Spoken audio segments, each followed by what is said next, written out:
Hi friends, మన జీవితంలో రెండు రకాల మనుషులు ఉంటారు. ఒకరు టైం టు టైం పనిచేస్తారు, 9 to 5 అంతే పనిచేస్తారు, అంతే కష్టపడతారు, వెళ్ళిపోతారు. వాళ్ళ లైఫ్లో ఏదైనా కొనడానికి వెళ్ళినప్పుడు ప్రైజ్ను చూసి కొంటారు. అబ్బా ఇది ఇంతనా అంతనా అని చూస్తారు. సెకండ్ టైప్, వీళ్ళు 9 to 5 వాళ్ళు కాదు, వాళ్లకు ఎంత పని ఉంటే అంత పని అయిపోయేంత వరకు కష్టం మీదనే నమ్ముకున్న వాళ్ళు, కష్టాన్ని నమ్ముకొని పనిచేసే వాళ్ళు, టైంను చూసి పనిచేసే వాళ్ళు కాదు వీళ్ళకు పనే ఇంపార్టెంట్, వీళ్ళకి కష్టమే ఇంపార్టెంట్. వీళ్ళు ఏం చేస్తారు, ఏదైనా కొనడానికి వెళ్ళినప్పుడు వితౌట్ ప్రైస్ చూసి కొనేస్తారు వాళ్ళు.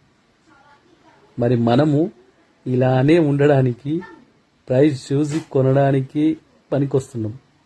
మరి మనం మారాన్న అవుతా, మరి ఏం చేయాలి, మనం అర్థమై ఉంటుంది. ఓకే.